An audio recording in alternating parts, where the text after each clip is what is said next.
Unlock your full potential with Brain and Focus, a powerful supplement designed to boost mental clarity, enhance memory, and sharpen concentration. Made from a blend of scientifically proven ingredients like ginkgo biloba, omega-3, and essential vitamins, Brain and Focus is crafted to fuel your mind. Our process ensures maximum potency and effectiveness, delivering the perfect balance of brain-boosting nutrients. Take just one capsule daily, as prescribed by your healthcare provider, and feel the difference. Whether it's powering through your workday or staying sharp in life's challenges, Brain and Focus keeps you at the top of your game. Stay sharp, stay focused, and stay ahead with Brain and Focus. Brain and Focus, fuel your mind, achieve more. Go get this product at blackhotfirenetwork.com at the Sports and Nutrition Store. Yes, good afternoon, Fuel family. your body Good with evening. complete multivitamin, the perfect balance of essential nutrients for daily health and wellness. Carefully formulated from natural ingredients, our multivitamin packs vitamins A, C, D, E, plus key minerals like zinc and magnesium to support your immune system and boost energy. Just one tablet a day is all you need. Take it with water and feel the difference as prescribed by your healthcare provider. Stay active, stay strong, stay ready with Complete Multivitamin, your daily dose of vitality. Complete Multivitamin, simple, powerful nutrition. Go get this product at blackhotfirenetwork.com at the Sports and Nutrition Store. And the ashwagandha. Don't forget that too. No, I do that when we about to wrap up. I don't want to go crazy overboard, Joby. Yes, karibuni sana. Good afternoon to everyone live with us on YouTube, everyone with us on BitChute on the radio, and of course, good evening from my end. 29 minutes past the top of the hour. Hope your week has been great. Hope literally your Friday is also nice and smooth. You see, Keith is early in the house, early today, at least. So I got no excuse not to do no show tonight, right? I hope they donate so that they can encourage you to actually also continue. That'd be nice. With my donations, Negroes. Yeah, or you close the doors. You know, you can close the doors if they don't donate. There you go right there. See, let me show. Hold on. My Cash App is ready right there. See that? Somebody says they go to Cash App right there. It's ready. Ready for you guys right there. Cash App. Yeah, so cash up. And Mr. Black Hot Fire, you no good bastards. Or we close the doors. We close the doors. You know, nobody's gonna leave or enter this stream without donation. I'll go to the website, guys. You guys know the website, www.blackhotfirenetwork.com. Scroll down to the donation section. You can pay with your regular credit card, or you can go to PayPal. You got PayPal, Cash App, we take all funds. We take Korean money if you got it. Vietnamese. We all can put it in the dollars. Yeah, literally. But yes, karibuni. Before we get started into the main conversation, I want us to start with something a little bit fun. Talking about Keith, what are you cooking? Chicken. Yeah, I'm cooking my chicken. Why? I'm just asking, but anyway, yeah, this today get to eat some chicken. I'm air frying, Joby. I'm not cooking nothing. I don't use the grease in my gut. Anyway, I want to share this history behind cornbread. We don't need no more you cornbread shitting eating Negroes. I always wonder why you guys always have to eat everything with bread. So of course I found this video. Because cornbread, Joby, used to fill you up with slaves working hard in the field. They need something to fill them up. And so we didn't have ugali. We had that same. The funny thing, cornbread is made out of the same stuff ugali as corn. So like would be nice and fluffy. When you get you some nice cornbread, it's fluffy, got butter on it. Oh my God! I think Sergeant Waters would probably want to get me too. You eat cornbread, fed Negroes. Yeah, so I always see most of the even celebrities like I follow from the states. Everything contains bread. Like you can't, if it's macaroni and cheese, you'll see a piece of, some cake, or this kind of a slice. That sound like Spikes. You guys eat a lot of cakes. You guys take a potato, make a cake, a sweet potato, make pies and cakes and bread. That's not really bread. It's just cornbread. It's like a cake kind of bread, but it's not sweet. It's just fluffy. That's why we got like I said, when I go to Popeyes, the biscuits are like this, but they're not cornbread. They're buttermilk. Because we made them in slavery. They're rice, they're nice and fluffy, and better than six. You get yourself a good buttermilk biscuit made right from Popeyes, but it's just better than six. What? Oh, what? Anyway, Right, yeah. that's right, Joby. Better than six. I was always on that. Like, I don't understand. I don't think I can. That's why we're gonna be bringing a restaurant there. That's why you're gonna be eating it. You're gonna be eating the corn. You'll be like, oh my gosh, Yeah, shoot. maybe I'm judging because, being honest, I'm very judgmental about it. I always see it in most of the food. I'm like, how are you eating beef and then still gonna end up having wheat, this kind of sweet wheat on your plate? That's not sweet, right? The cornbread's not sweet. It's just delicious. So don't worry. When we open the restaurant and do a salam, you eat all the delicious cornbread, Joby. Sugar though. You'd be like, whoa, whoa. Sugar. It contains sugar, right? Well, not real. All things when you bake contain sugar, Joby. It's not like, but it's not a sweet taste, not a sugary taste. Okay. Cornbread not have sugar in it. But go ahead. Let's see what you're No, talking about. now that even makes it more weird. It has no sugary taste. Not That supposed is to be sugar. I more. can't explain it to you, Joby. It's not sugary. It's not it's not sugar. No. Oh no. Cornbread is probably one of America's oldest foods. Indigenous That Americans learned early on to dry roast corn, grind it in the mill for making rice. bread, cakes, and porridge. So Bread today we're going cakes. to talk There you about go, the porridge. connection between Bread cakes and porridge. Joby used to make good porridge. Porridge contains sugar. All right. African Americans and cornbread. If you like stories like this, you can find more stories like this at onemikehistory.com. In what is now Mexico, corn started as wild grass before evolving into one of the world's staple crops. In This Mexico. journey into domestication started around 1200 BCE. It was pivotal in the rise of civilizations across the Americas. It saw indigenous tribes meticulously cultivate various strains of this versatile plant.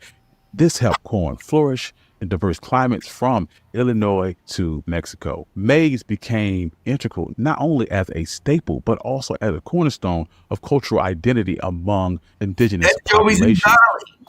Mhm.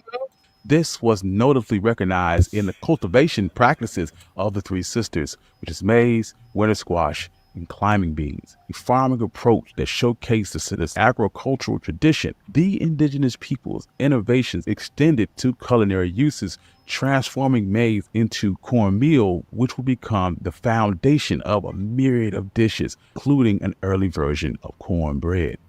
When European settlers arrived in the late 1500s, early 16th century, the settlers encountered a crop that was versatile and adaptable to the challenging conditions in the New World.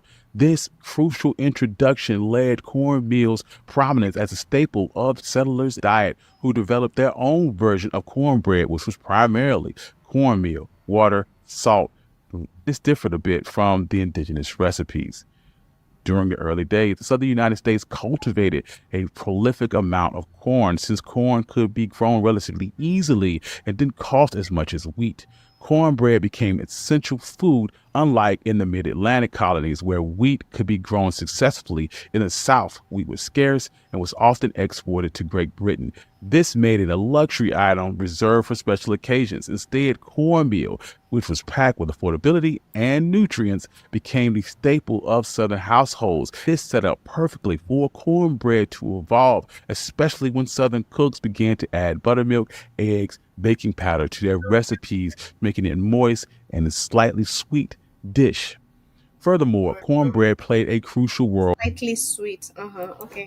in the Revolutionary War, not just for its nutritional value, but for its convenience. It could be easily carried and was perfect for feeding troops on the move.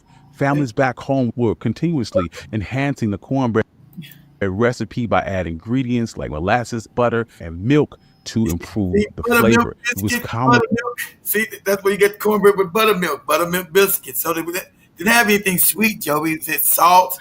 It's not a sweet taste, but it's but the jelly. If you put jelly on, then it's sweet. A biscuit, but cornbread is like it's not sweet. It's just same way. It's probably the same way your ugali because it's made from the same thing as corn, but it's fluffy. It's like it's baked. It's baked and it's delicious. Unlike you guys fry your whatever your ugali. Which is number cornmeal. This cornmeal is baked, and and you put butter on it. It's like shit. It's delicious. Like it's what they call comfort. It's soul food. So it's comfort food. Okay, if it tastes like maybe a certain bread, I always eat because I don't love sugary bread. Most of the Kenyan bread we have is sugary, but there's this one old brand that is called Broadway's. Broadway's has the salty, tasty bread. It's not sugary at all. So when you apply the I mean, you can make it sugar, but cornbread no. Cornbread historically is not. No, it's not sugary. It must be sugary bread. Ugh. To bake cornbread loaves, shape them into patties that were fried, leading to the creation of hoe cakes and Johnny cakes for enslaved black folks. Daily rations were scarce, mostly constituting corn, leftover greens, animal parts, and molasses. Out of necessity and ingenuity, leftover animal parts and shit. Yeah. They developed various ways to incorporate cornmeal into the food preparation, often drawing inspiration from their Native American neighbors' culinary practices. The process entailed creating dough from cornmeal and water, wrapping it in collard leaves, and baking it on hot ashes. These traditional techniques gave birth to foods that we know now as hoe cake, ash cakes, spoon bread, corn pone, and cornbread. Interestingly enough, the relationship between Africa and the Americas concerning corn predates the settlers' arrival. Historical accounts suggest that as early as 1493, a year before Columbus' first voyage, the Portuguese played a pivotal role in introducing maize to Africa via the Congo. This rapid adoption spread maize across Central and Western Africa within 50 years, underscoring the crop's adaptability and importance.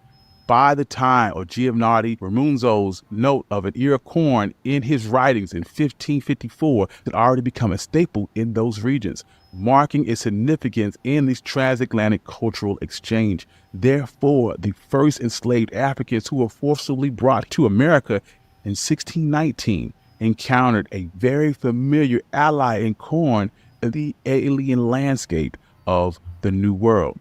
Although cornbread was an ingenious invention born out of the need to stretch limited rations, it also stands as a poignant reminder of the cruelties forced upon those in bondage. Many enslaved people were only allowed a minimal amount of time to eat, prepare meals, causing a heavy reliance on foods like cornbread that could be consumed without utensils and was easily transportable and had a good shelf life, making Yeah, right. You couldn't be eating before you got to eat it quick. Get back to work, slave. You see when he got ideal. We told that guy got caught eating some sugar cane as a slave. They beat him in his mouth and then doodle defecated. And then get a little sugar cane. Watching that little sugar cane. We see you. Oh, good job. Go on, Emil. How you doing, man? For working within the fields. As different variations of cornbread became a staple for the enslaved, recipes eventually made their way from the plantation into the big house and the cookbooks of the elite. While some of these adaptations employ similar methods to ash cake preparation, they were often enhanced with richer ingredients such as milk and butter. James Monroe family, for example, recorded recipes for egg, bread, and spoon bread, and even George Washington reportedly had a penchant of hoe cakes. That's how you get KFC, created from a slave. And they'll take it, they'll get it, make all the money from your inventions. And honey and butter. During the Civil War, similar to the Revolutionary War, cornbread morphed into a derivative version called corn tack. a staple of both Union and Confederate soldiers, made out of simply cornmeal South and against water. the North. Corn tack was a product of frugality and necessity and often cooked on open fire, mirroring the exact same methods used by enslaved black people. Despite its lack of taste and its subpar texture, it was documented in countless soldier accounts and it served its purpose of sustaining life during difficult times. The later part of the 19th century and into the early 20th century, African American communities began to move northward, carrying their rich culinary traditions with them. This period was also marked with the transformation of cornbread. Faced with new ingredients and influenced by cultural and social evolutions, African Americans innovated and expanded on their traditional cornbread into new forms such as corn pone, griddle cakes, corn muffin, hoe cakes, and hush puppies. The story of hush puppies is really interesting in particular because it's rumored to be used by escaping slaves to quiet dogs. However, the earliest mention of hush puppies appears to be much, much later. Indeed, there were similar dishes to hush puppies as early as 1840. However, it seems that they were called red horse bread. This dish wasn't referred to as hush puppies at least until after emancipation. Cornbread continued to be a staple for many families during the Great Depression because of its affordability and its simplicity. Made with minimal ingredients like cornmeal and water, it was a symbol of the resourcefulness of white and black households and often was paired with greens or whatever could be harvested from family gardens. This basic rendition, known as hot water cornbread, showed its ability to create substance from very little. As America recovered and society overall became much wealthier, ingredients that were previously considered luxuries like eggs and buttermilk became commonplace. This shift allowed cornbread to transform into a much richer, cake-like variation of its former self, changing with the time to reflect the improved living standards with refrigeration or other advancement that facilitate the evolution even further, making cornbread more accessible and versatile. Skillet cornbread, cooked in cast iron skillets, was passed down from generation to generation, and it's a testament to the continued heritage between African American communities. These pans would not only cook the bread, but they carried stories and memories and embedded a sense of family and tradition in each bite of cornbread. This version of cornbread was richer.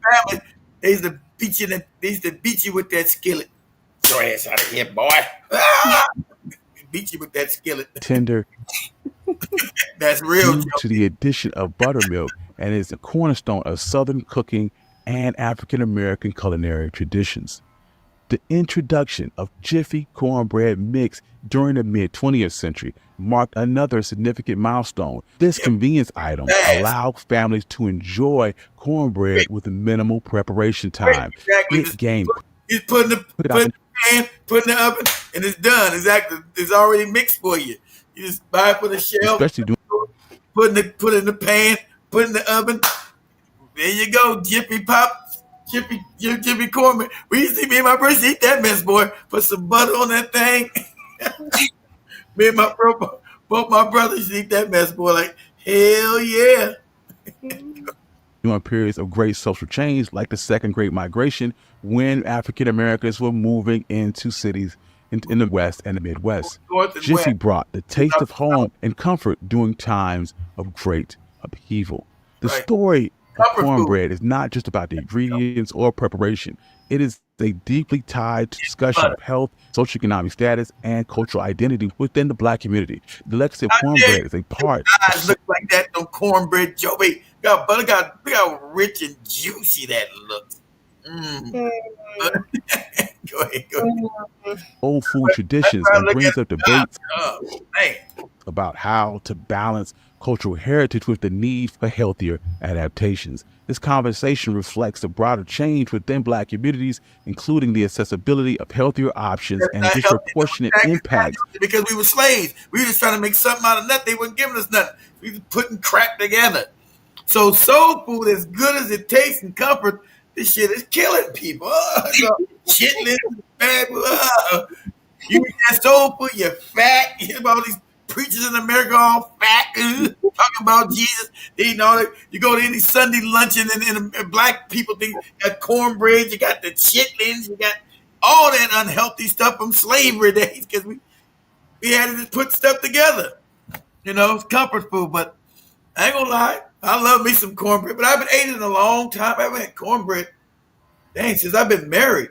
So I ain't had cornbread for about 10 years. So wow, it's crazy. It says he loves something, but he has taken 10 years to eat something. How do you love something that you've not taken in 10 years? Guys, explain. Make that make sense. Because I don't got no woman, I can say, get your butt in the kitchen and cook me some cornbread. now I'm by myself, so now I can't go be making cornbread and all that stuff. I could buy the cheap stuff, but I don't cook like that. I don't be home enough. I'm gone, so I don't be like it don't be on my mind. Let me get some cornbread. I don't think about it till you brought it up. I said, "What's the last time?" If no, that wasn't that's my home corn cook. I had it in a restaurant before, but it wasn't that good. I was where was I? They said, "You want some cornbread?" I said, "Yeah, go ahead." What was that? I was somewhere last year. I said, they asked me like last year. I think it was last year at some restaurant. You want cornbread? I said, yeah, but it was horrible. White people made it. I'm like, oh, this cornbread's terrible. But it's a 27-year-old pre-diabetic. I love mac and cheese. Of course, the homemade mac and cheese, that box stuff that's like that box.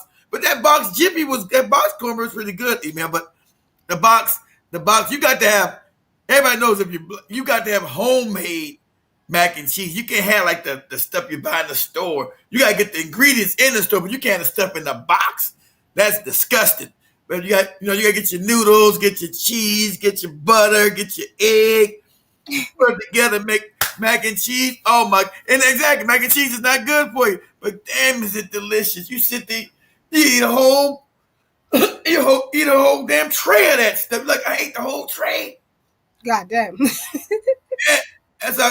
and I ain't had no mac and cheese in years either because I ain't even cooked it. Exactly. I made it one time, and I got divorced from me and my son because I can make that good mac and cheese.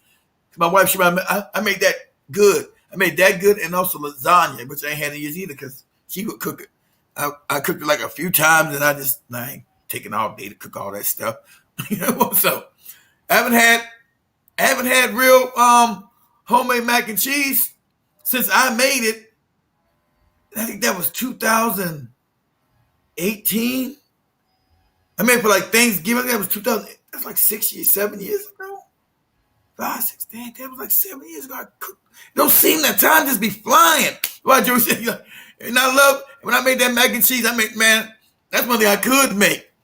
But I was going on YouTube and find the black people because now I forgot how to make it. I always go find the black people on YouTube how to make great mac and cheese. I'm like, okay, yeah. Now I remember that, and I knew how to make a cheesecake. Right, that's another thing that black people make cheesecake. And I used to make. Now I forgot again. I said, look, man, see that stuff I'm addicted to, Joe, because it's bad. If I eat it, I'll be fat as hell. So yeah. But ate that stuff, I'll be eat mac and cheese. You'll be like just like a million, you're gonna go into a diabetic coma.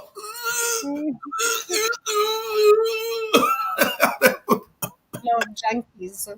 Yeah, it's all, but it's comfort food. But it's all so dang delicious, man. It just comes because it's like heavy starch. That's why everybody Black America walk around all fat, got diabetes, going blind. They be eating this soul food. Now the chitlins, I ain't never ate that. That's so the smell. I remember when I was a kid. I first smelled I was like 5 at my grandma's house. I was like, we went to go visit my grandmother in LA. Of course, her nasty butt. We went up like that. I said, "What is that?" I'm like, "What is that stink in here? What's that?" Kids don't got no filter, Joe, but they don't know how to be. Yeah. They don't got. They just gonna spurt out stuff without. They're gonna be honest. Yeah. But I said, "What is that stink?" My mom said, "Shh. Oh, what is that? Why Granny house stink? Why Grandma stink like this? What is that?" Boy, be quiet now. And then okay. So then my grandma guessed it.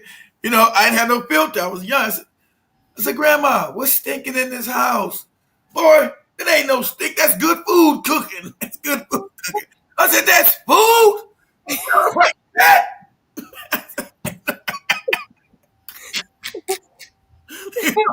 I'm fine. I said, that's food? Smelling like that? Who gonna eat that? And my mom smacked me in the face. And, boy, shut up. You gonna eat it. That's I said, what is that? She cooking doo-doo in here? I'm not eating no doo-doo. I said, I'm fine. I'm not eating no doo-doo. Okay, y'all can go and just beat me now. Because I'm not eating that. As soon as you put me on the table, the answer is no. You might just go and whip me now. You might just give me my whipping and send me to bed. I'm not eating nothing that smell like that. But anyway. Of health-related disease on the Black community. Throughout its history, cornbread has been more than just a food. It symbolizes resilience and expresses cultural identity and serves as a unifying centerpiece for gatherings, whether it was sweetened or unsweetened, made the old-fashioned way, or using modern conveniences. Cornbread embodies the dynamic nature of the Black community's culinary traditions and are constantly evolving while remaining rooted in its rich history. Today, cornbread still remains significant. Cornbread is often served with black-eyed peas and greens during New Year's Day celebrations and Juneteenth celebrations, bridging the past and present and celebrating the enduring spirit of rich African-American traditions. Every slice of cornbread carries a story of struggle, perseverance, and community. Yep. So that's the video over there about the cornbread. I think last week on Wednesday, I did share about the the chitlins. You saw that literally how the Black chefs did come up with different recipes of making through slavery, coming up with different taste of foods and making it even more tastier, which is super amazing. Well, I don't know if I'd eat cornbread personally. I'm kind of ish about it. Being You eat it. That's, according to the description of the taste, you, unless like I said, if I compare it with a certain bread personally, I love because I don't like sweet bread. That's what majority we have. unsweet. I forgot. Yeah, sweet cornbread tastes good. You'll eat it, Joby. Mm, Make you just like you would like to eat this. mm. Wow, that looks nice now. You eat it. I put it all down your gut. That looks nice. All right. Okay. Looks nice. What else they calling me? Wrong number. Go ahead. All right. So I think we're gonna just dive into the conversation. I don't know if you're ready for that, but if not, Well, I have to go ahead. read. Go ahead. You got some. Go ahead. Do something else.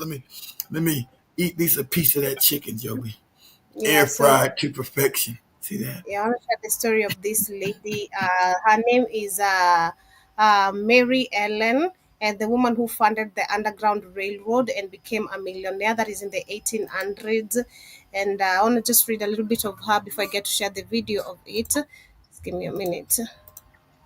Let me read this before I get to share her video.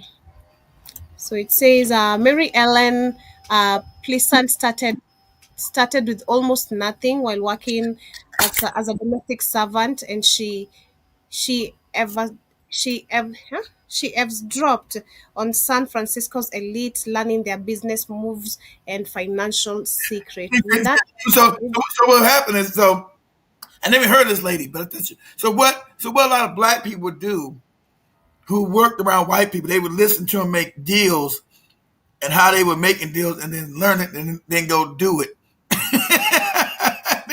They listen how the white people were making money and they would go do it. Go ahead. with that knowledge, she strategically invested in laundries, boarding houses, restaurants, and even banks, all while passing as white in public to navigate racist system. Oh, But behind she was passing. See, she was passing as well. So she's like a Jago, so she was passing as white. And that's why they don't like. That's why they don't like mulattoes around them, Joey, because they be passing. They want to know, are you black or white when you They don't like that. They don't like people that look too white around them Mm. because they free. Because then they tell you all their secrets. They don't like that. You take back everything you learn from them back to the black community, and you get out of poverty. They don't like that shit. They kill you. Mm-hmm. But they're saying behind the scenes, she was quietly funding liberation. Mary secretly funneled her wealth into Underground Railroad, helping enslaved people escape into freedom. She even backed the abolitionist John Brown's Harper's Ferry raid, a Wait, bold plan to incite massive slave revolt. And then also, so recently, we talk about the Underground Railroad. One of the featured black women was actually removed from the history, leaving literally the image of majority literally being white people who are featured on history. most of the Underground Railroad, they show you what. How take your history, rewrite it, and make it white people. White people freed you. Like what? Well, black people are the ones running the Underground Railroad, but they'll tell you white people what they do. Mm-hmm. We have this lady here. Her name is Harriet Tubman, Hmm? uh, who was featured on the Underground Railroad. They say that an image from the an image and quote from Harriet Tubman were removed from National Park's webpage about the Underground Railroad, and the webpage, which previously featured a quote from Tubman and a prominent photo of her, now no longer includes either. See, Um, see, they and take it down. Trump and him been taking all the history down. Exactly. Mhm. So they're saying that at a look at the Wayback Machine, a website that archives past visions of sites, shows the changes. In addition, they're removing the quote and images reference to enslaved people, and the Fugitive Slave Act of 1850 have been taken down, and the updated page now leads with terms of various civil rights leaders and texts highlighting black or white corporations, starting with two paragraphs which emphasize America ideals of liberty and freedom without. And people say whitewashing history, but they're trying to make it changing. Like they send you the shit. They said America's always been for freedom and justice, which is a lie. So they rewriting the history, trying to make sure you don't know none of this no more.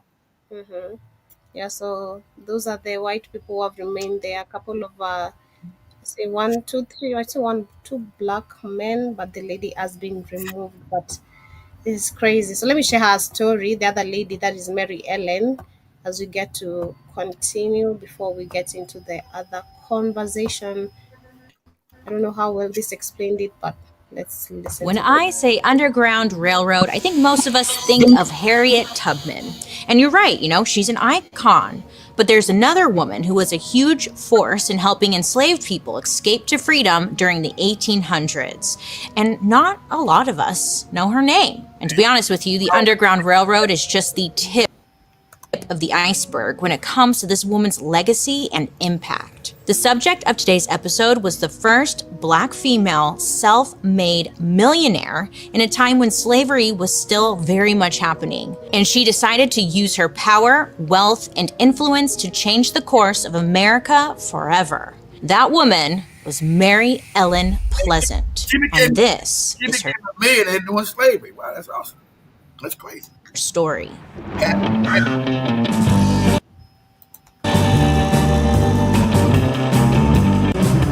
I'd like to welcome you to Might Be Dragged Into It. Don't forget to the history of hearing from you. Listen, she was born on August 19th, 1814. And honestly, great name, right? Really just rolls off the tongue.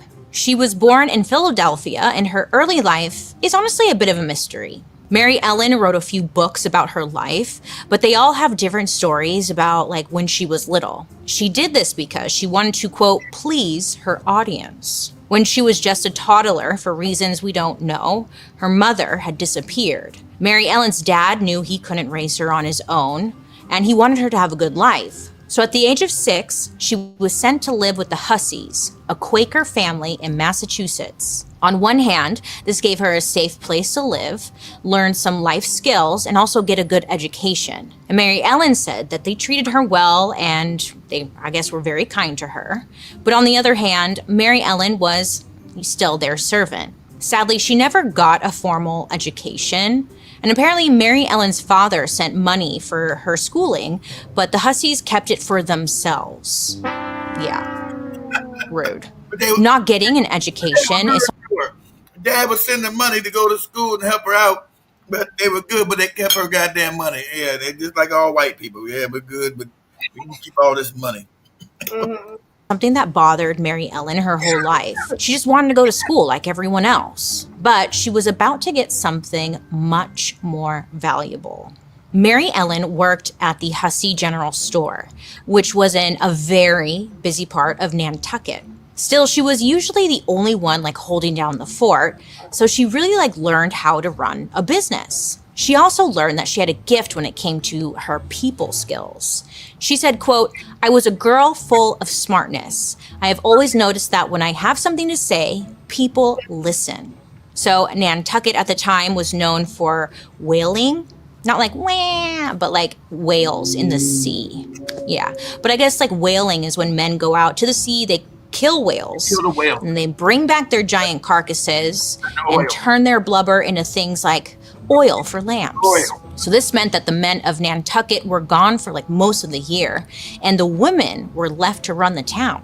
And even though it was a Quaker town and they didn't believe in slavery, they still believed in segregation. On the other side of town in New Guinea, there were entire towns of Black women running things. And this was huge because up until this point, Mary Ellen hadn't witnessed Black women in these positions of power. I mean, these women were running the shops, keeping the books, and making the rules. And they were flourishing. Mary instantly knew she wanted to be just as successful someday. Eventually, the family Mary Ellen worked for taught her how to read and write, and she decided she wanted to move on to another city and make a name for herself. So Mary Ellen moved to Philadelphia, and when she got there, she found love. Aww. In 1833, at 19 years old, Mary Ellen married a man named James Henry Smith. James had a very successful contracting business, and he and Mary Ellen became very involved in the fight against slavery. They used their money to assist fugitive slaves on the Underground Railroad in Philadelphia, and their job was to help people make it to safety so they weren't recaptured or killed. I think a lot of us learned about the Underground Railroad in school, but its entire purpose was to help enslaved people escape. It's so much more. We learned the whitewash version of it. We didn't learn the true version. We ain't had to none of these people. They always had some white people. They was the head of the underground. It was always some whitewash shit. Dangerous and complicated than that. Joan, you just finished reading A Court of Thorns. Even better. Listen, I'm hot, and they're the best. Okay? On top of that, there's some cool. We can't get no history from this white woman. We can't go past it. We gotta go with some crazy white people stuff. But there was no actual train. The railroad was a path that was over 1,000 miles long, and it had thousands of safe houses along the way. If at any point someone was caught along the Underground Railroad, word went back to the, quote, conductors so they could reroute you. The conductors were leaders who were in charge of helping people get from one safe house to the next. And Mary Ellen knew that she had the gift to deal with people and manage things well, so she volunteered to be one of those conductors. Experts say that over 100,000 fugitive slaves escaped along the Underground Railroad, and it was just a lot of moving parts, and it was constant stress and anxiety, and not to mention fear of death at every turn. I mean, people's lives were literally on the line if this was not done right.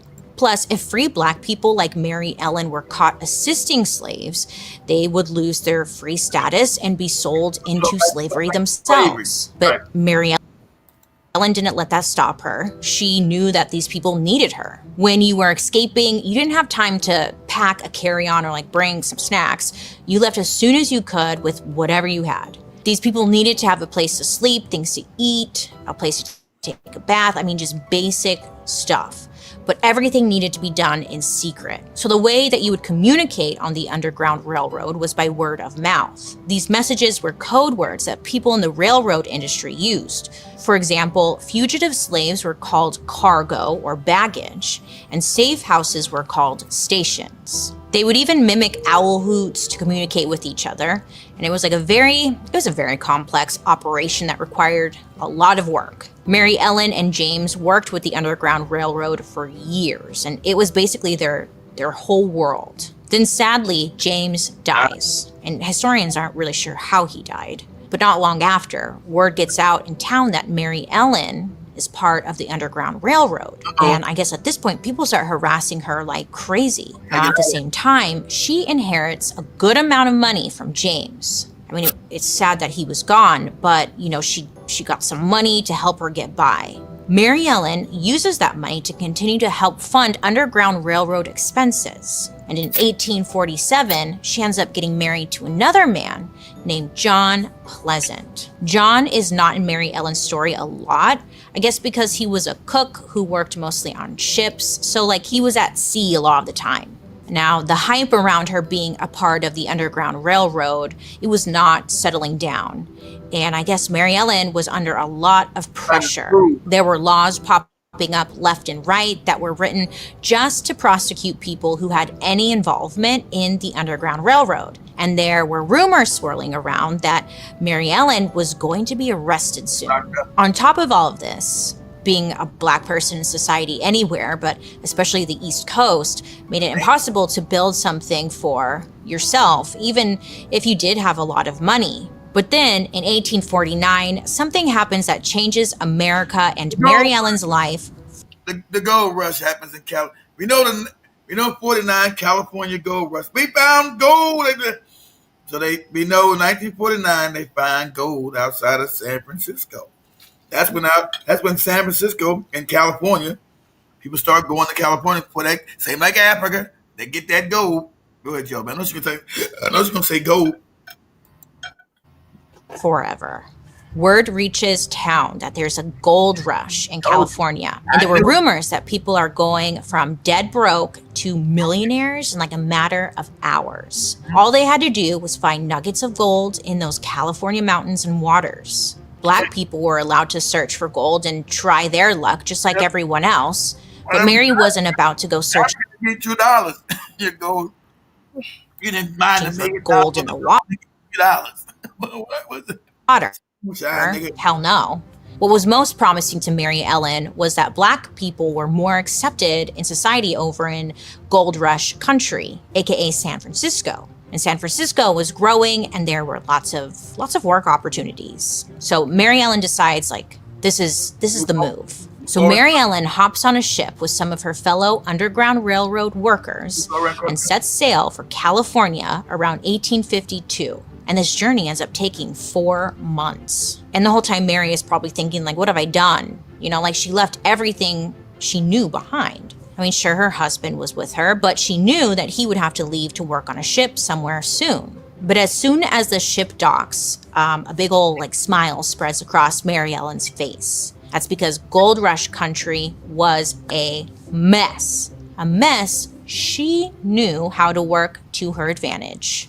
Now, something to know about Mary Ellen was that she was biracial and she was able to pass for white in San Francisco. So when she filled out her paperwork, she checked the box that said white, just so she'd have an easier time getting work. Because Mary Ellen had plans. At the time, only 1 in 10 people coming to Gold Rush country were women. Mary Ellen had a lot of skills, but the thing she was known for was her incredible cooking. And of all of the skills she had, this was the most valuable one. Men back then didn't know how to do anything, especially cooking. The men panning for gold were, I guess, just eating gross food. I'm not sure. Basically, they were just eating food to survive and not really, good meals.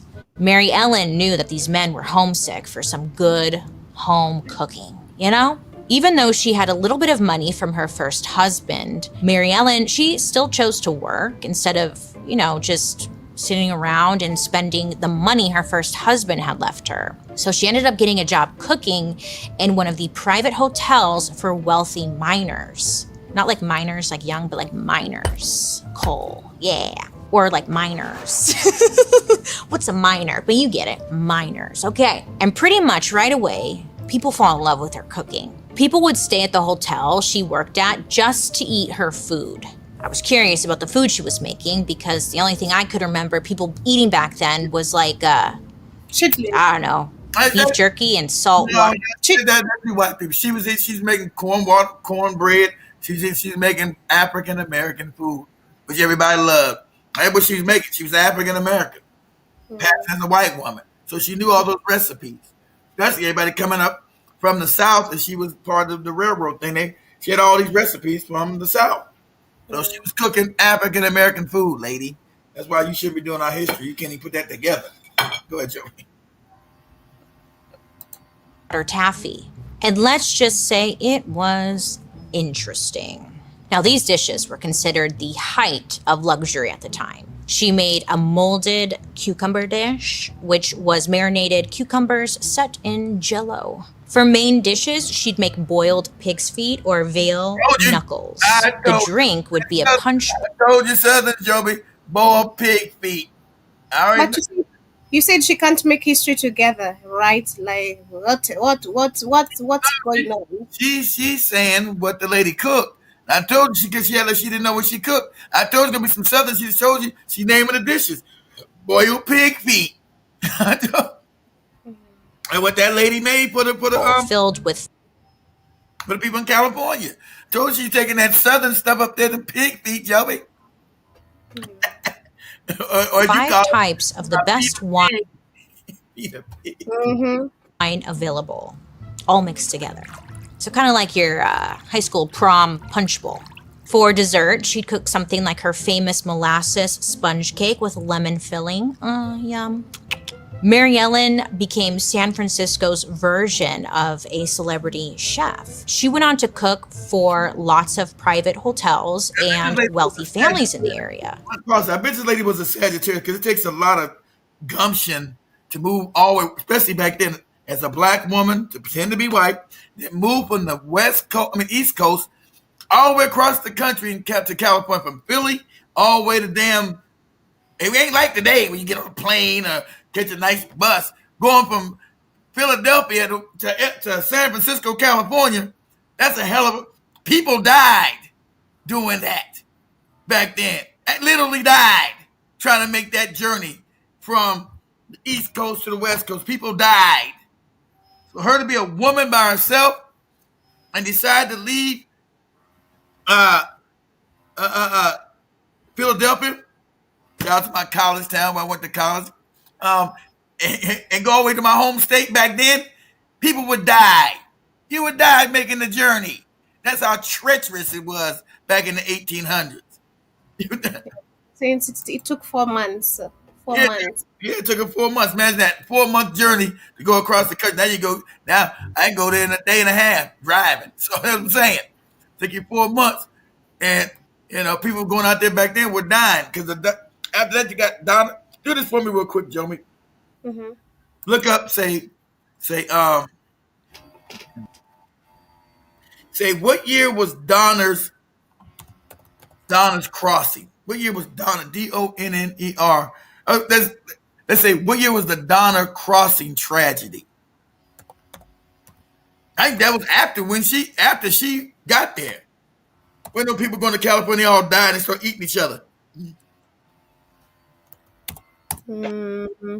What did it say? 18 something. It's not bringing me that. You say Donner. Donner. Donner. Donner.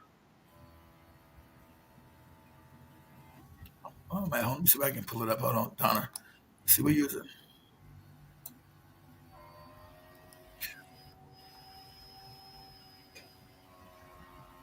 Oh man, my computer died. What year was the Donner Crossing tragedy? Donner. Okay, here we go. Okay, I got it. Let me. Okay, family. Let me see if I can share my screen because things messed up. Take yours down for a second, Joey. So we know. So she went out there in 1849. So 1846, a group of people known as the Donners were going out there. So they were going out 3 years before she went there by herself. Right, 3 years. This is well known. They were going from the east, trying to get to California, but they share screen came across a bad snowstorm. Right. It says, so the families of James Reed and George and Jacob Donner departed from Springfield, Illinois. They wouldn't even wait. They wouldn't even all the way in Philadelphia. They were in the middle of the country. They were in Illinois to start a new life. Told you, in California, about 100 miles from Independence, Missouri. The group of 31 joined the large wagon train. So and we did the whole thing. So we know, I'm not going to read the whole thing. So we know that this whole group of people, which was 31, headed out to California. They all ended up dying and eating each other. They all got starved and they started practicing cannibalism. They got caught in a bad snowstorm. I think the one died, I mean, the name was 80 tragedy of Donna. Let me see how many people died of this shit. Is it 80 people? I thought it was 31. How many people died? We know they start eating each other. So this is 3 years before she decided to go herself. So hardship, because the trip was long, and that they're in the middle of the country. Then Illinois is up there by Chicago, or up there by Missouri, on the Illinois, Missouri. She's coming from Philadelphia, which is way further east. They come from Illinois. That's why she took a goddamn boat, not trying to go on a wagon train. So the trip was long, hardships were many, and the roads and trails were intimate, muddy, and sometimes non-existent. Because there wasn't no roads. America was still new. There wasn't no roads going west. There wasn't no roads going to California. There wasn't no roads and shit. You had to make your way through the woods, through the wilderness, and non-existence. In June of that year, the wagon train had reached Fort Lorain, Wyoming. It is there that the Reed and Donner and other families decided to take the Hastings cutoff. The cutoff would shave 300 miles off the journey, rejoining the California Trail on the other side of the Sierras. See, you don't mess around in them mountains. I don't even mess around in the mountains today. You'll die, right?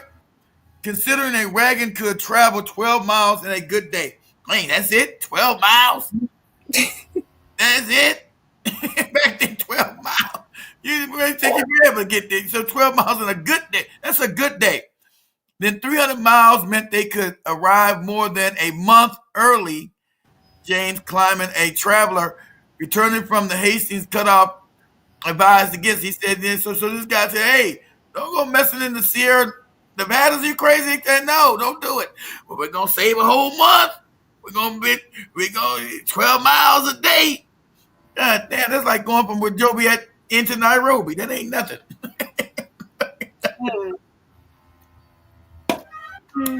Well, we probably further out more than 12. I know we more than 12 miles than Nairobi. That's 12 miles a day. You're going hardly nowhere. However, in early July, the group, so it was 87 of them. The group of 87 travelers in 23 wagons led by George Donner left the wagon train to follow the Hastings cutoff to California.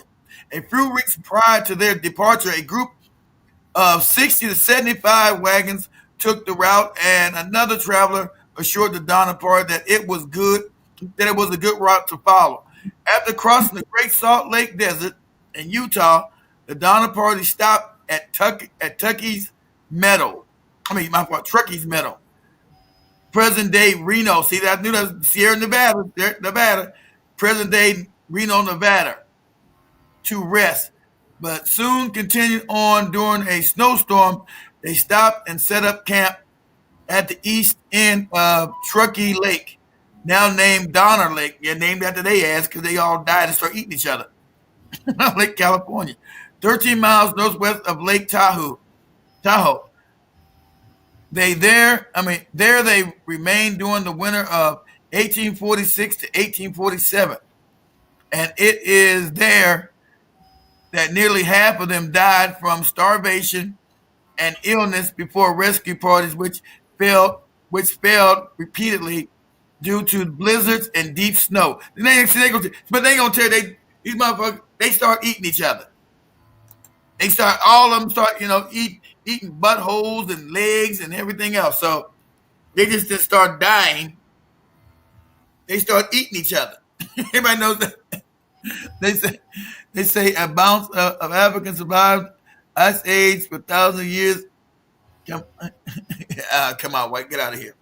Everybody go ice age and came out white. But anyway, so anyway, why my thing didn't stop? I thought I stopped. Did I stop? Stop. Oh, yeah, okay. So we know. So those guys were going to California, and back then it was dangerous. They go from east to west. Wasn't no roads. You had also Indians out there killing you because the white man was still in the land and he was knocking them in the head. Get out of here! What are you doing in here? They were fighting the Indians and stuff. They were still in the Indians' land, committing genocide as they were taking over the country, taking over this whole country, right? Creating genocide on the way out there. And so, yeah. But, okay, guys, before we get too deep, let me get on in the main thing we were here for. Is my seat too low? Hold on. There we go. And excuse me. Talking about society, I gotta cut my hair. It's crazy. Anyway, I cut the date. I need a dang barber who do it right. I just be cut it all off because I ain't been no real barber in 5 years since the COVID thing. But anyway, I ain't had no skin fade all nice and neat, all looking all good. But what can you do? But anyway, guys, everybody say, what's the culture of the European? And remember, they believe in evolution because that's what they teach, that you evolved from an ape, from a monkey, from a chimpanzee, right? But Africans don't have chimpanzee genetics. We don't got any ape genetics in us. And if you guys don't know, recently there's been another. That's why I tell you guys to study the chimpanzee colony. Do you understand white society? Remember, they all all these other people have chimpanzee genetics, all of them except for us. That's the primate they're talking about. So I'm gonna show you guys some chimpanzee wars so you understand society which you live in, because you never taught none of this. You gotta go. Everything your ancient Africans said were true. Everything. Then you understand, why is the world so wicked? Why do people act the way they do? Why is it only Africans you find are humane and just and not warlike? So if you guys don't know, right now there's an active war going on in Africa of chimpanzees against gorillas. Gorillas are what? 3 times bigger than chimps. But gorillas are what? Loving, kind, like African people. Chimps are not. So the chimps are now destroying these big, huge, and who's bigger than us? Who's the strongest people on the planet? Africans. So how can any other people dominate us? Because we're loving and kind. We're the strongest people on the planet. How do we get dominated by other people? Of course, they make better weapons. That's what happened. Of course, that as well. That messed us up too. But you see, the apes and now the gorillas are losing to the chimps. The chimps, and understand, gorillas are what? Herbivores. Who's an herbivore? Us. I'm not calling us a chimp. We don't got none of that. I'm saying they're closely like us. We don't have none of their genetics. But a chimp is an herbivore. Just like us. It eats plants. It doesn't eat meat. Chimps eat meat. Like who? See, our diet, we weren't supposed to be eating meat. Our teeth are not even made for eating meat.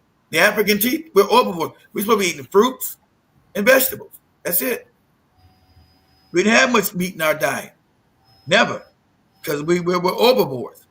That's why we couldn't. That's why other people like the meat bloody and rare and raw. So I'm gonna show you some colonies with these chimps going to war. And I want you to understand how that continues. What they want to call evolution. It's not evolution. It's gene splicing. They didn't come from a monkey. I mean, they got monkeys. They don't come from monkeys. They just didn't walk. A monkey just started talking one day in a tree. Hey, what you doing? Oh, shit, I evolved. No, that's the fake science. You don't evolve from any ape. Once you know apes around here, no chimpanzees running around here talking, right?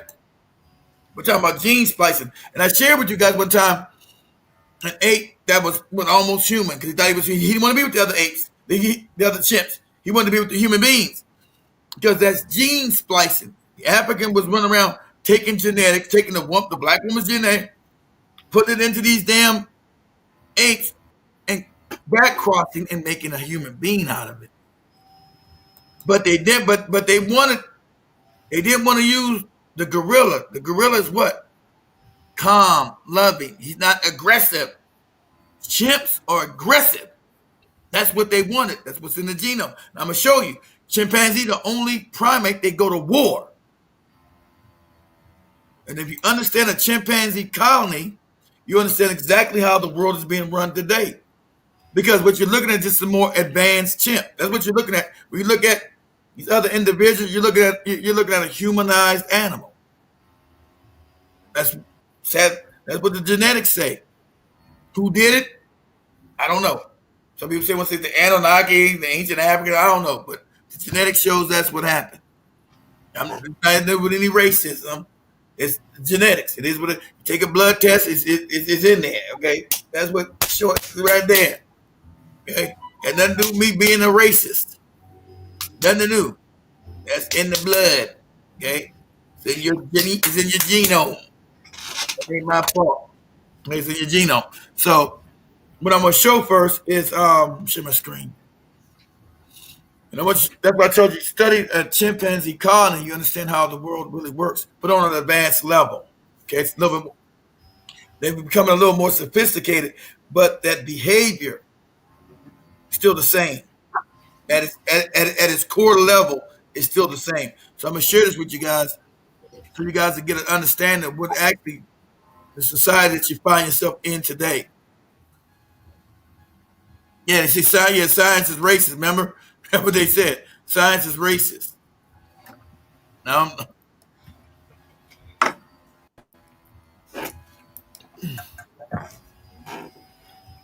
me know when you guys see my screen. I'm gonna do this one first. Yep. You see my screen? Okay, cool. Let me do this one first. Never let me make my screen big. Oh, okay, there we go. Do this. Okay, let me go back.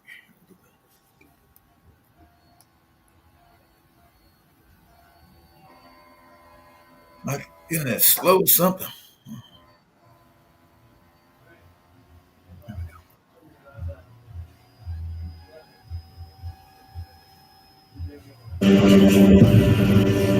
Damn, I started back here. Come on.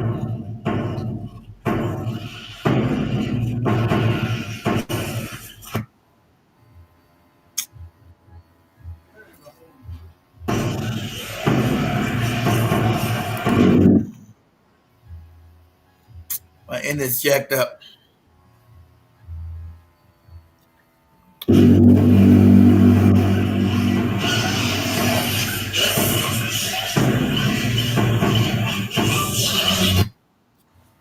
See, so we talk about the Donna Pass. See, they had wiped these people out in America. These are the original Americans. They wiped their ass out. Stole these people's land. These are your Indians. They wiped them out, stole their land.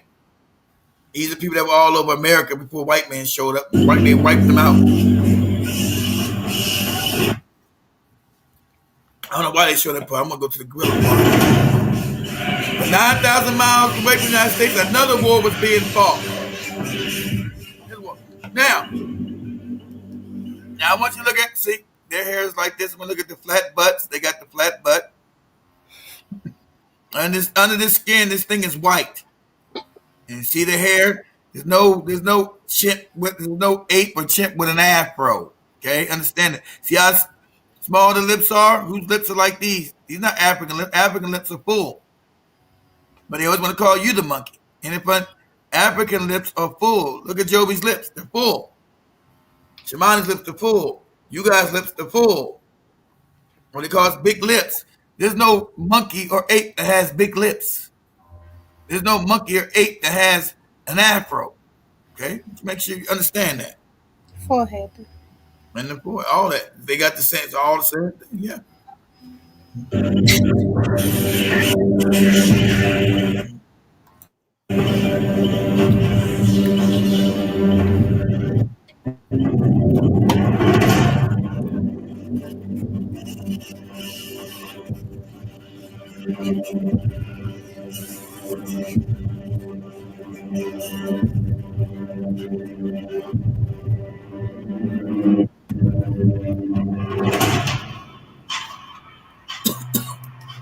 So say these guys are fighting. He had a 4-year war, these apes against each other. I'm gonna show you more. This ain't the only war. This is their genome. Guys, in the gene, this is a fact. Wonder why they're warmongers. Asians, the East Indian, because of this. And this ain't no this evolved. This is purposely done. Because because they could have took they got the genetics of the gorilla. They got the DNA of the orangutan. No, they got the genetics of the chimp. That's why they show you the chimp becoming a human in their evolution, because they know they got this genetics. The chimp is a warmonger. And the reason why they made him, when they were gene splicing, whoever did this, they knew that. They didn't use the gorilla. They didn't use the orangutan. They used the chimp for a certain reason, because the chimp is a warmonger and eats meat. The gorilla doesn't eat meat. The orangutan doesn't eat meat. They eat plants and fruits. This bastard here eats meat. You starting to get it?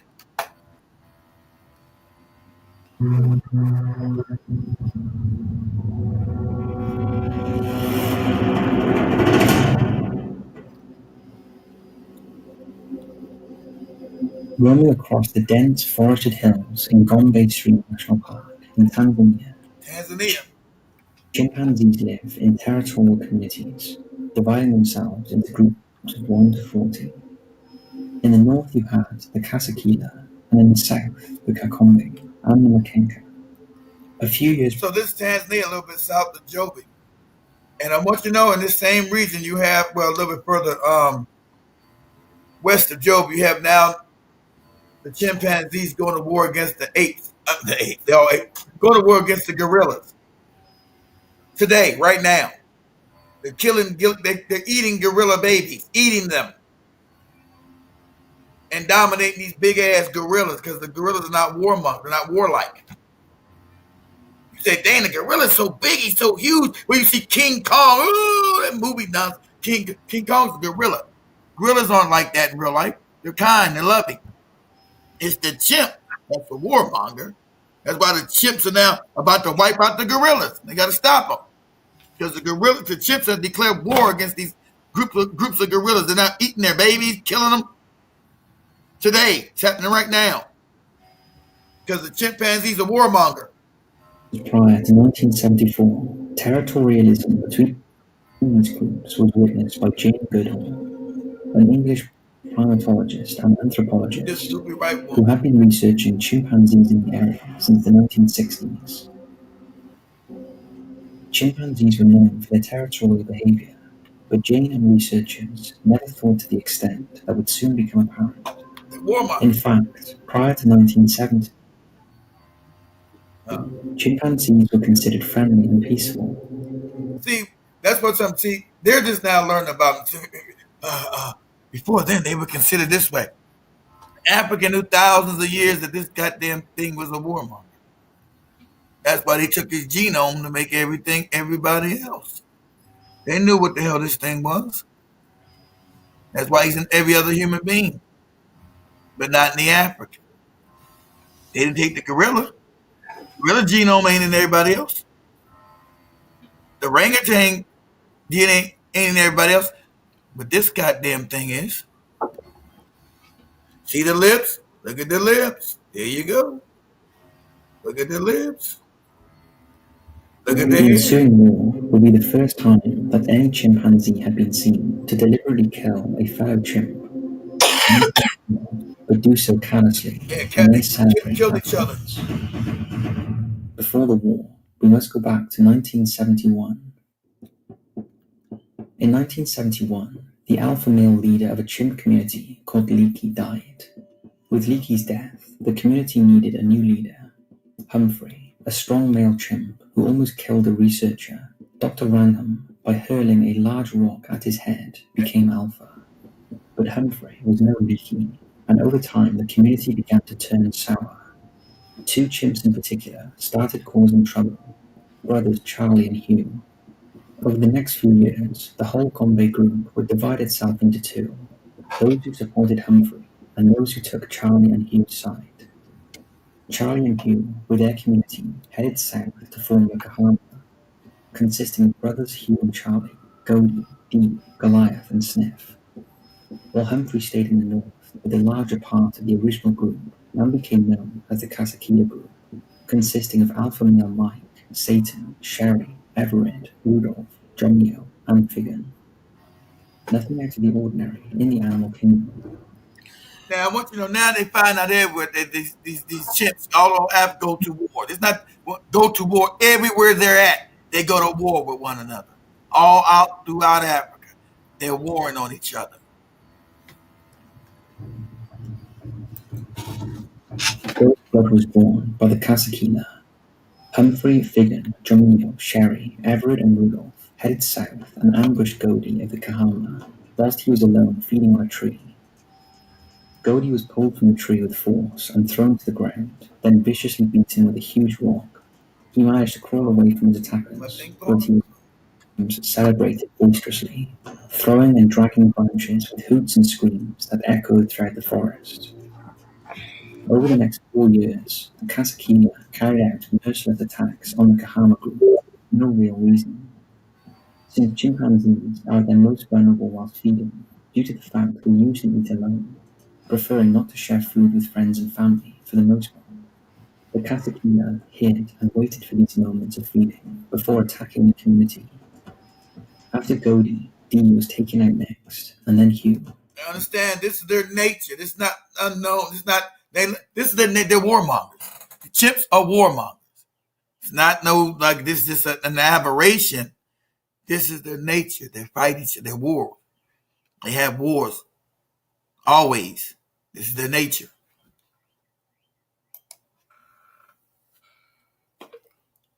The eldest male, Goliath, still remained and was targeted next.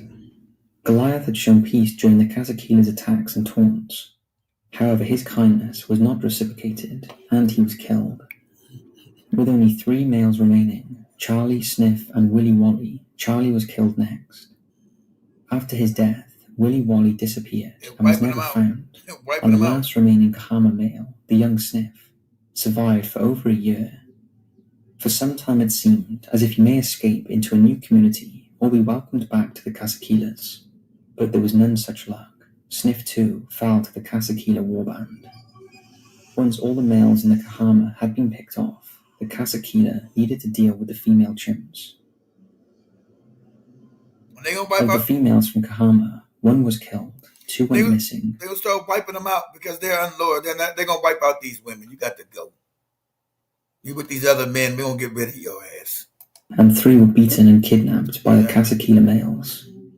The Casakila then succeeded in taking over the Kahama's former territory. Now I want you to see. Now this is not this. Now so as you evolve, if they want to say, this is the same behavior you see from what other people, just taking, robbing, killing.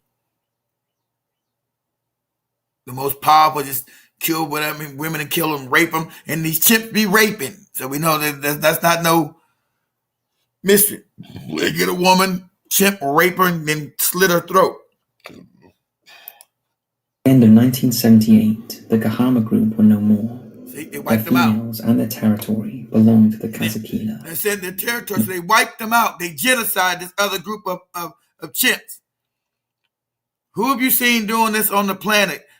Take some people's land, wipe them out, and then take their land. This is the genetics. Okay? These are animals doing this.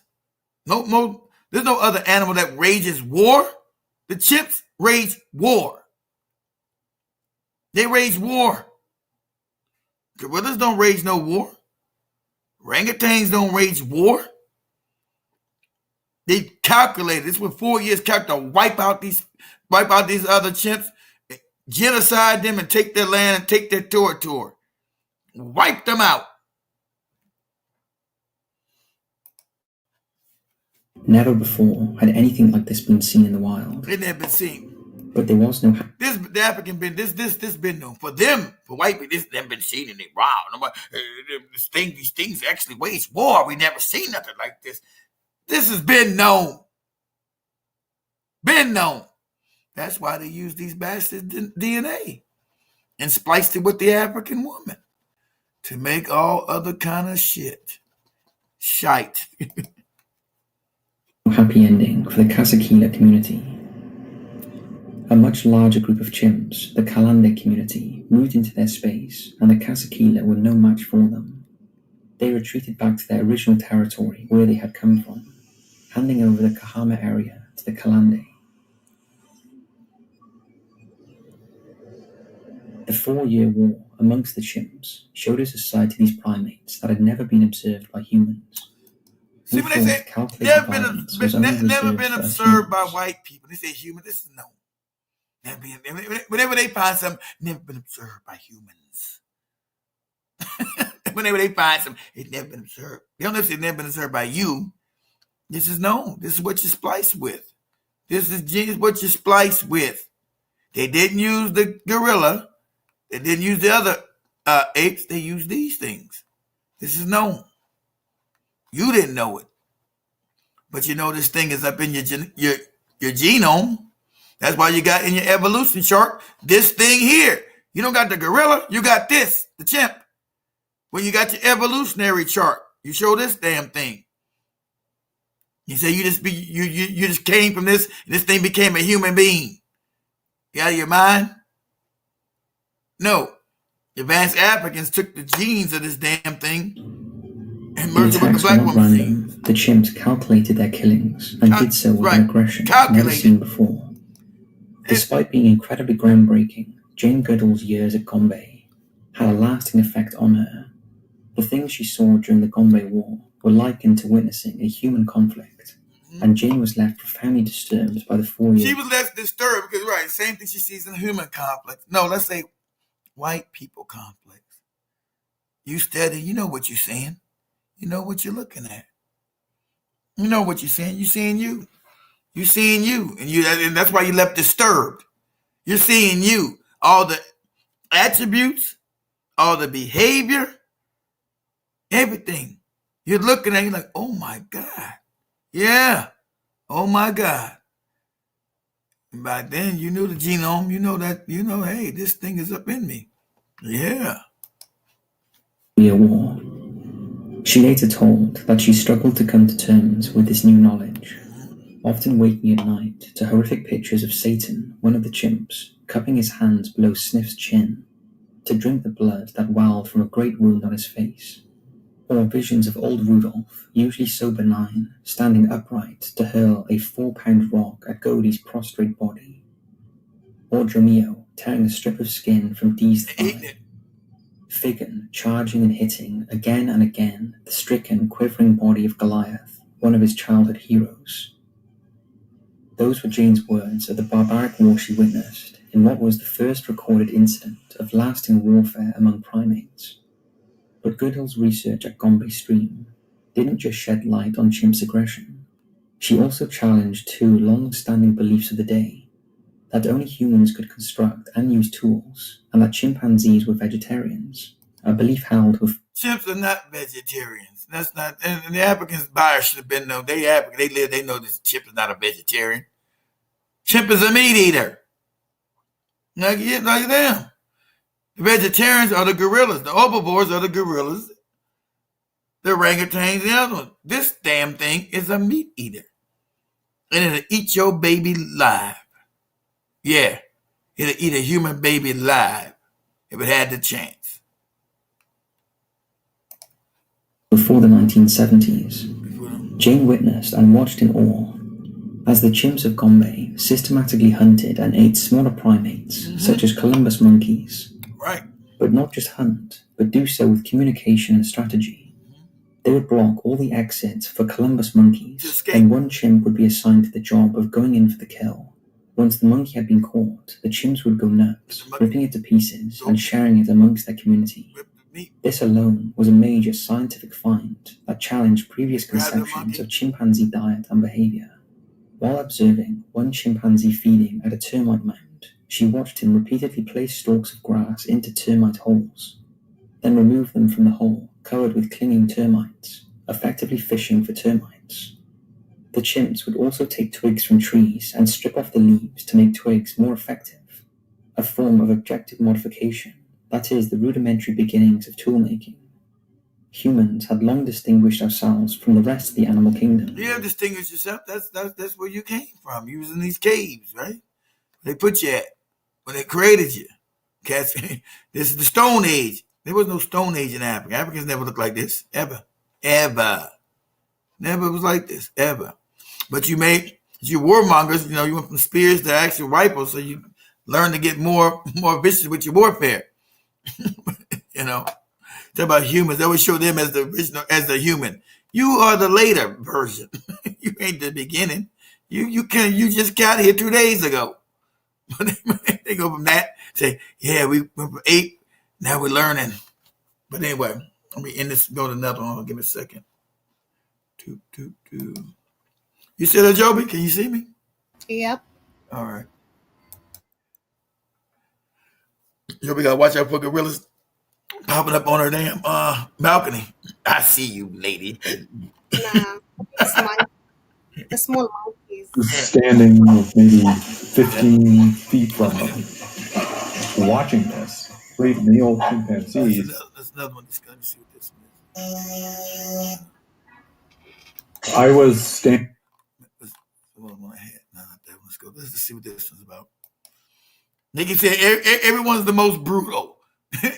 Different ones. This been the behavior. He wasn't the most brutal. Everyone that keeps showing is the most brutal. From the original tax experts, this is H&R Block Online. And then, if you guys, I don't got time tonight to show you guys how they form the societies. Maybe the same way you got here. Everything's brutal and cruel. Wait, why does thing keep going? I was standing maybe. Why does everything keep going way over halfway through? Instead of both. They're carnivores. They want to eat this thing. Like they eat your baby. They're not like gorillas. They don't eat fruits and vegetables. They can, but they eat meat. And they're going to get this damn thing. They're going to eat them. But as things turn out, it's exactly the opposite. Tear them apart, eat them. You'll never see a gorilla or orangutan eat no other animal. That's why you got now the chimpanzees warring against the gorillas. I mean, literally warring against these big ass gorillas and beating them up. Or because they're organized, because chimpanzee is a normal warmonger. Now, one-on-one, they can't take no gorilla. The gorilla's huge. But they organize, and they've been destroying these gorilla colonies in Africa, wiping them out. Because these guys are warmongers. And that's the reason why their genetics was putting certain things. Because it was a concerted effort to take power in Africa when they were making certain things. I'll just leave it like that. So they knew what they were doing when they were creating other things with this genome right here.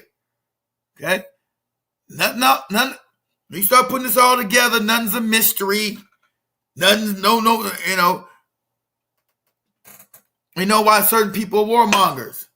And that's on purpose. It's no evolution. It's purposely done. From an advanced society of people who did it. 15 feet from them. One morning I went out and found. And the African knew this. That's why he used these things. This is what you're looking at. You say, why don't white people, they have some humanity? Like you say, why are they like that? Why are they unfair? Because they got that genome in them. That's why. This thing is running through their ass. That's why. And that's a fact. It's not no racism involved. These are facts. Why don't they share any humanity? Why are they this way? Because of this.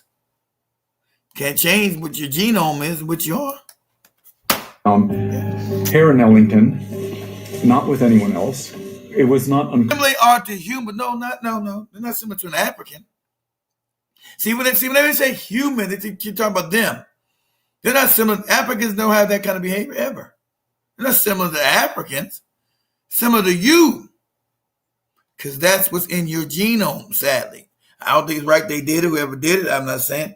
That's what's in your genome. That's why you got war after war after war. War since you've been on the planet. You've been wiped. Since you got here, you've been nothing but warmongers and wiping out people. That's your whole history. It's scary how complex they are, how they like humans. First of all, to be a human being, you gotta be colored. You gotta have some kind of color. Hue means color, human. But yeah, that's why when you wipe it, it's so scary because you're looking at yourself. And that's what scares you. You're looking at yourself. You're like, oh shit. That's why that white lady was like, oh man, what am I looking at here?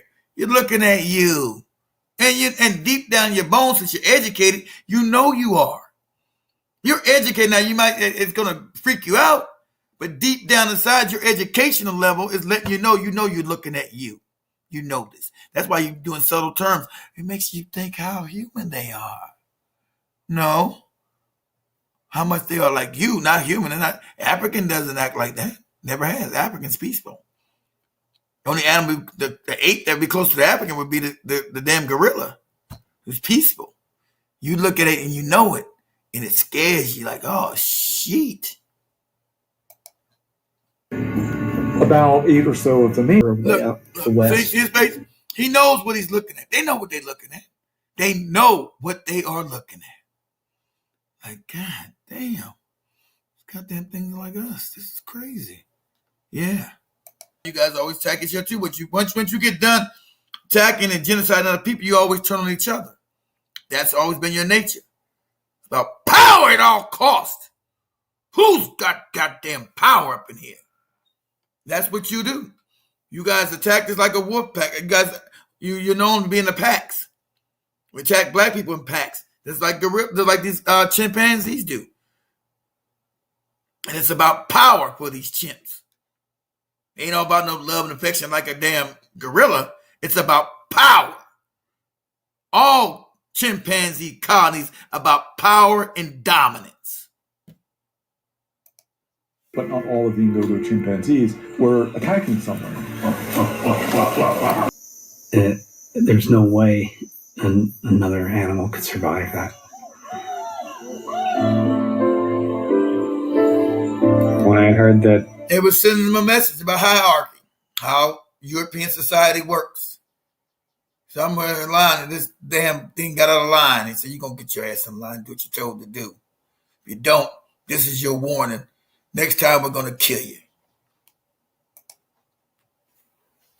Hare was the one chimp who had offered some comfort, some solicitation, some support against the attackers. That didn't surprise me at all. He's obviously a very interesting chimp in so many different ways. From the first to tolerate us as humans, have this kinder, gentler side to him, which is quite unusual for a male chimpanzee. Oh, now you admit that they're violent, right? The first, like the white lady said, oh, yeah, the first time we've ever seen this. We just haven't done, because you people ain't from Africa. You don't know shit about African animal culture. You just learned this has been known. What chimps are, how they act in the colonies that they perform. They're warmongers and brutal.